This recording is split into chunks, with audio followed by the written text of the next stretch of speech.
Shalom, jumpa lagi dengan saya Marince Lalo, mahasiswa IAKN Kupang, kelas G Sumba. Kali ini saya akan mempresentasikan bagaimana nilai dan norma konstitusional Undang-Undang Dasar Negara Republik Indonesia tahun 1945 dan konstitusionalitas ketentuan perundang-undangan di bawah Undang-Undang Dasar. Bagaimana nilai dan norma konstitusional Undang-Undang Dasar Negara Republik Indonesia tahun 1945 dan konstitusionalitas ketentuan perundang-undangan di bawah Undang-Undang Dasar. Yang pertama, konstitusi berfungsi sebagai landasan konstitusionalisme. Landasan konstitusionalisme adalah landasan berdasarkan konstitusi, baik konstitusi dalam arti luas maupun konstitusi dalam arti sempit.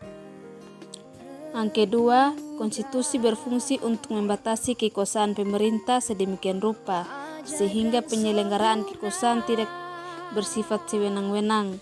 Dengan demikian diharapkan hak-hak warga negara akan lebih terlindungi. Gagasan ini dinamakan konstitusionalisme, yang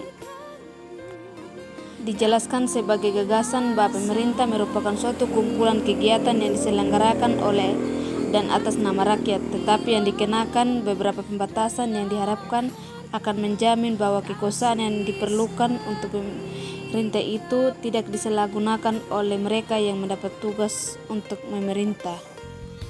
Fungsi konstitusi: A. Membatasi atau mengendalikan kekuasaan penguasa agar dalam menjalankan kekuasaannya tidak sewenang-wenang terhadap rakyatnya. B.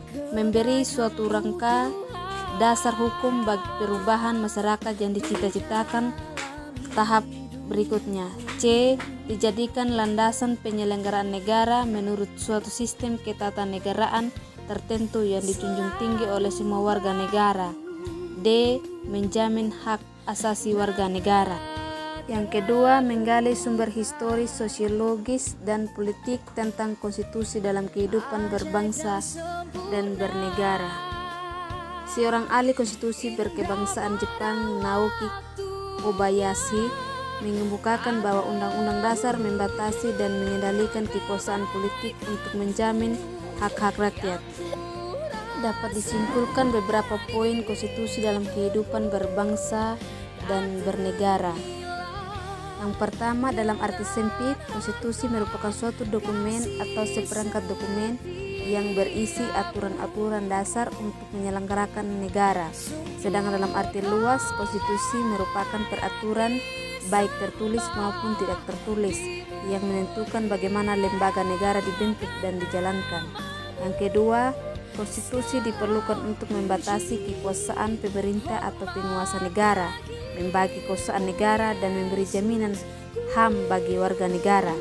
Ketiga, konstitusi mempunyai materi muatan tentang organisasi negara HAM, prosedur mengubah undang-undang dasar, kadang-kadang berisi larangan untuk mengubah sifat tertentu dari undang-undang dasar, cita-cita rakyat, dan asas-asas ideologi negara. Yang keempat, pada awal era reformasi adanya tuntutan perubahan Undang-Undang Dasar Negara Republik Indonesia tahun 1945 didasarkan pada pandangan bahwa Undang-Undang NKRI 1945 belum cukup memuat landasan bagi kehidupan yang demokratis, pemberdayaan rakyat, dan penghormatan terhadap HAM.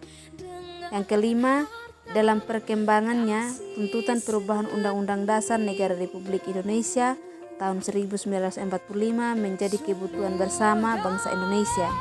Oleh karena itu, MPR melakukan perubahan secara bertahap dan sistematis dalam 4 kali perubahan. Keempat kali perubahan tersebut harus dipahami sebagai satu rangkaian dan satu kesatuan.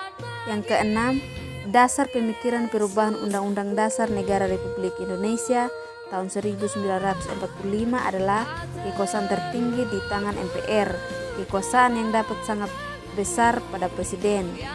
Pasal-pasal yang terlalu luas sehingga dapat menimbulkan multitafsir, kewenangan pada presiden untuk mengatur hal-hal penting dengan undang-undang, dan rumusan Undang-Undang Dasar Negara Republik Indonesia tahun 1945 tentang semangat penyelenggaraan negara belum cukup didukung ketentuan konstitusi yang sesuai dengan tuntutan reformasi.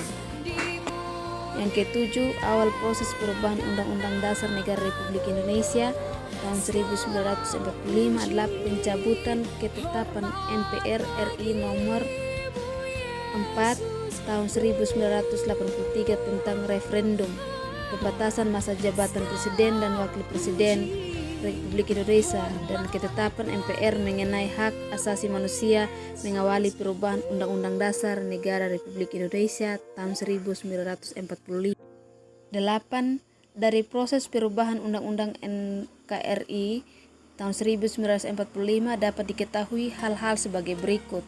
A. Perubahan Undang-Undang Dasar Negara Republik Indonesia tahun 1945 dilakukan oleh MPR dalam satu kesatuan perubahan yang dilaksanakan dalam 4 tahap, yakni pada sidang umum MPR, sidang tahunan, dan hal itu terjadi karena Menteri Perubahan Undang-Undang Dasar Negara Republik Indonesia tahun 1945 yang telah disusun secara sistematis dan lengkap pada masa sidang MPR tahun 1999 sampai dengan 2000. Tidak seluruh dapat dibahas dan diambil putusan. C. Hal itu berarti bahwa perubahan yang ke-9 Undang-Undang Dasar Negara Republik Indonesia tahun 1945 menempati urutan tertinggi dalam jenjang norma hukum di Indonesia. Berdasarkan ketentuan ini, secara normatif undang-undang isinya tidak boleh bertentangan dengan undang-undang dasar. Jika suatu undang-undang isinya dianggap bertentangan dengan undang-undang dasar, maka dapat melahirkan masalah konstitusionalitas undang-undang tersebut. Warga negara dapat mengajukan pengujian konstitusionalitas suatu undang-undang kepada Mahkamah Konstitusi.